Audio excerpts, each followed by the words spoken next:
Hello there guys, and welcome back to the channel. So in today's video I actually want to talk a bit more about the trading store, because the more I look at it, the more surprising it is. You see, trading store is a great feature, addition, event to run, call it as you will. It is something that has a potential to be absolutely phenomenal and extremely helpful to a player's account. A lot of people have expressed the desire to have a trading store active permanently, because it would also make sense. A lot of games do have these trading stores, and whether we like to admit it or not, even we do in Marvel Contest of Champions have a version of trading store available to us, as at the very least with the catalysts, where we can sell the lower catalyst, get the shard fragments from the higher tier catalyst. But the reason why this is special is because you typically, for most part, get a lot different deal. You're able to trade in items that you otherwise wouldn't. But the fact that this game doesn't have a trading store, for rest of the year is not entirely true. We can trade in our items for either gold, or in case of many of the catalysts, we can sell tier 2 catalysts for shards of tier 3 catalysts, so on and so forth. So we do have a version of trading in items. It's just a very, very bad one. Even all the more surprising that this trading store has such a huge swing of having absolutely garbage offers to trade in, and some reasonably helpful ones. And that is what I could not comprehend. Who has made this store, and how little do they know about this game or understand this game, or how little thought they put in the trading store. Now, I do not want to trash talk Kabam for making this trading store to begin with. Again, it is a good thing. Trading store in itself is a positive thing. I'd like to see it more often, if not permanent. It's a great feature to have. Unfortunately, everything that can be made great can also be made rubbish. And this is a clear example of a really good concept, really good idea. Pro player move, executed atrociously bad. And what do I mean by that? Well, first we're going to take a look at the 6-star awakening gem situation. Now, I'm not talking about gaining a 6-star awakening gem by trading in the 5 generics. I think there a very valid discussion can be made whether 5 generic 5-star awakening gems, are too much or not, and how we acquire those 5-star awakening gems by trading in 3 class gems of a specific class. Maybe they could have just made it so that we trade in any 3 class gems in. There could have been many different ways how more players could have been ultimately pleased or satisfied with the trade. But we're not going to be discussing that. We're going to be discussing the situation where you trade in a 6-star awakening gem for a 6-star awakening gem crystal. What does this setup mean in itself? Let me explain, because I did a bit of math. So we're going to take a look at the reroll math. Assuming that you trade in, let's say, skill awakening gem, because you don't have anybody in skill class and you don't want to use it, and you're looking for cosmic. So there are several different sets of math that you can use, but to make it kind of simpler, we're going to be taking a look at the idea that your fail condition, as in like you suck, you lose, is when you trade in the same gem that you pull out, as in like you trade in skill gem and you pull skill gem. That's a fail, because you did not want, nothing changed for you. This event was effectively null and void for you. And the win condition is when you land on a specific class. And then we're going to take a look at what happens with the math when you do a couple of rolls.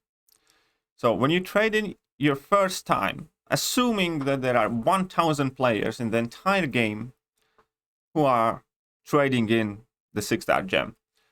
So you basically have 1 in 6 chance. So effectively, already by default, 167 players of 1,000 will feel screwed over by Kabam, because they will pull the same class that they put in.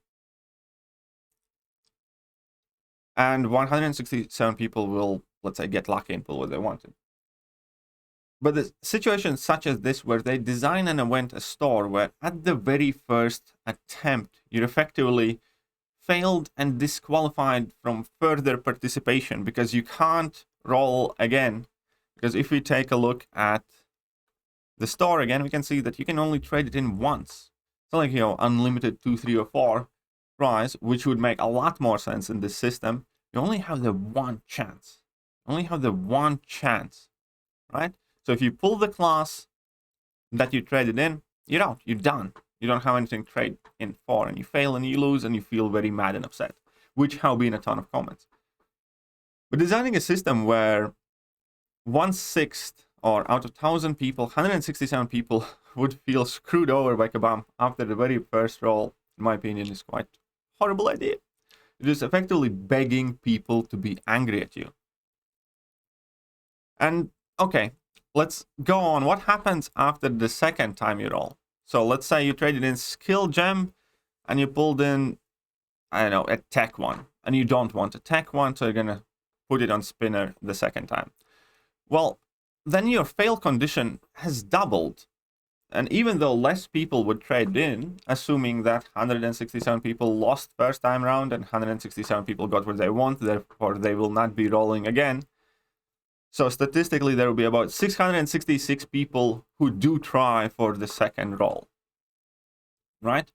But with the second roll, you have a chance to roll on the class that you traded in the first time or the class that you traded in now. So you have 2 fail conditions. That means you have 1 in 3 chance to be screwed. Out of 666 people, that would mean that 222 would be right back where they started, within one of the 2 classes that they did not want or like. But the win condition still remains just 1. And at that point, because there are 2 fail conditions and only 1 win condition, you'd already have a double amount of people failing than getting what they want. So, assuming that you know which class you want and are going for it, and there are 1,000 people like that, with 2 rolls, you would have 278 people who get what they want, which is good. But you would have 389 people who are upset and angry and unhappy. And, the further you go, the worse it gets, pretty much. The worse chances you have. With each consecutive roll, chance for you to fail increases, chance for you to win decreases, basically. So here we are. More or less. So that would be kind of like the math. And anyways, the point being is the entire system of this trading store being designed with the critical oversight in mind that you can pull the class that you traded in, and the fact that you can only trade in once for each class automatically means that there will be significantly more people who are upset, unhappy, and or unlucky than there are people who will get remotely satisfactory result. And if you have spent any time at all in game theory, statistics, or just how somewhat decent understanding of math, like I don't have a particular degree in math, but it really doesn't take long to figure out the core principles of your probability of success and your probability of failure and how the numbers flow further from that. It is just extremely devoid of logic way how to implement this trading store, where you give absolutely no thought to whether you give your players a reasonable good fighting chance, or whether you care that your players get what they want. This was the laziest way to implement it, and I can guarantee you the main reason trading store exists in its current form, well, there are 2 reasonable options. Number 1, the person just didn't give it any thought at all. It was a deadline that had to be met, or just get it out there, don't care if it's good or bad. on option number 2 because they did not want to have to code new awakening gem crystals like they have done with these tier 4 class catalyst crystals. Like, again, if you go back in the game, I think it's in featured items, tier 4 class catalyst fragment crystals. Here we go. When you trade in science, in these crystals, they have taken out the science one. Yes, it takes a bit more coding, but it makes a lot more sense. If you're giving away 2 science catalysts, they have taken away that chance for you to pull the science. So they are fully well aware of the problem, the logical conundrum that happens when you trade in unwanted items and pull the unwanted item back out. But why not do it now with awakening gems? Probably lazy, probably understaffed, probably deadline to meet, or incapable of thinking, just didn't think of it. Either way, not a good look.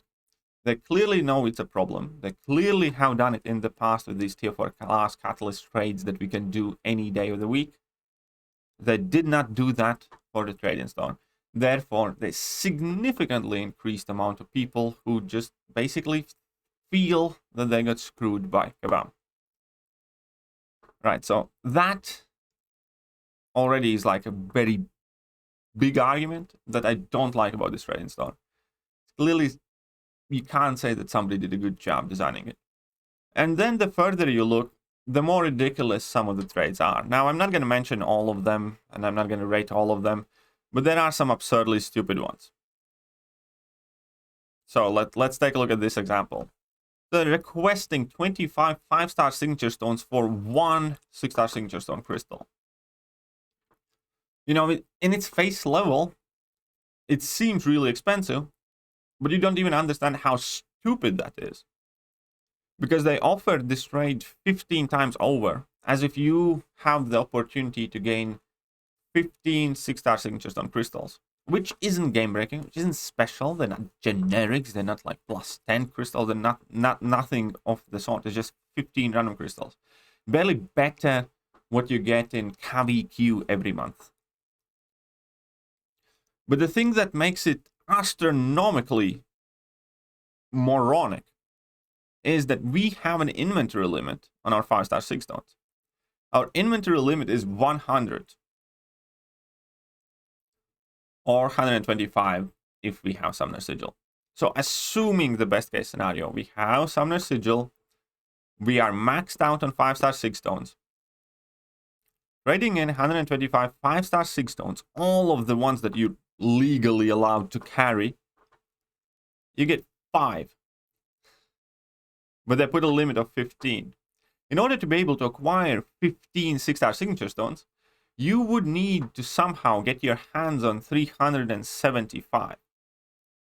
In this case, that it would imply that within the week that the trading store is open, within 1 week's time that the trading store is open, you are able, or you should be able, to earn 250 5-star signature stones. Because 125 is what you can carry, and we can earn some a day. And then whoever set the limit here thinks that we are able, or we should be able, to get 250 5-star signature stones within a week. If we put our minds to it, we can do it. Obviously, we can't. It's just another perfect example of whoever designed this knows nothing of math or knows nothing of this game. Otherwise, you'd never see this kind of like huge discrepancy of our max inventory space to the amount that we can trade in, so on and so forth. Just absolutely bonkers. Realistically, I wouldn't even exclude the possibility that this was a typo. I would believe that it was meant to be 5 5-star signature stones for 1 6-star signature stone crystal, because that is the rate that they have done it with awakening gems. 5 generic awakening gems for 1 6-star awakening gem crystal. And that would make sense. That would also be somewhat reasonable, still quite expensive. 5-star signature stones for 1 6-star signature stone crystal. But people would actually, you know, debate and probably use it. Heck, I would probably trade in. So there's about 50-50 chance it's a typo that nobody changed. Or there's a 50-50 chance there is just a special person who has never played this game who is in charge of creating this trading store. Or again, maybe alternatively, just somebody who doesn't give a shit and had a deadline to meet. But it's moronic. As soon as you stop to think for it for a second. And the last one, the last example, obviously, is the 6-star generic 6 stones. Sorry, 6-star generic 6 stone for 5 class 6 stones. Now, nowhere in the game we have ever had a trade of that horrible of a value. Again, even if you stop thinking for a second, even 1 6 stone, 1 generic 6 stone for 2 class 1s is a horrible trade. But 1 for 2, I'm sure there will be people who go for it. Like if you're absolutely desperate, or, you know, there could be some situations where, you know, you trade in 40 some class 6 stones to get 20 generics to finish maxing out a champion or something. But even that is objectively not a good trade, not a good use of 6 stones. Let alone when they are asking you to trade in 5 signature stones for 1 generic 1. To put it in comparison, let's say if you could do this trade X amount of times, it would be 40 signature levels versus 200 signature levels. It's just bonkers. You would never want to do that. I don't think anybody would ever want to do that. And the more you look at it, the more inconsistencies there are. Like revives, 2 for 1 trade. Again, not the best, but there are reasons to do it. And then they have 5 for 1 of the same rarity of the item, basically. I don't know. Let me know what you guys think. I just find it extremely amusing, frightening, depressing, or bizarre how this trading store has been designed. So let me know what you guys think. See ya.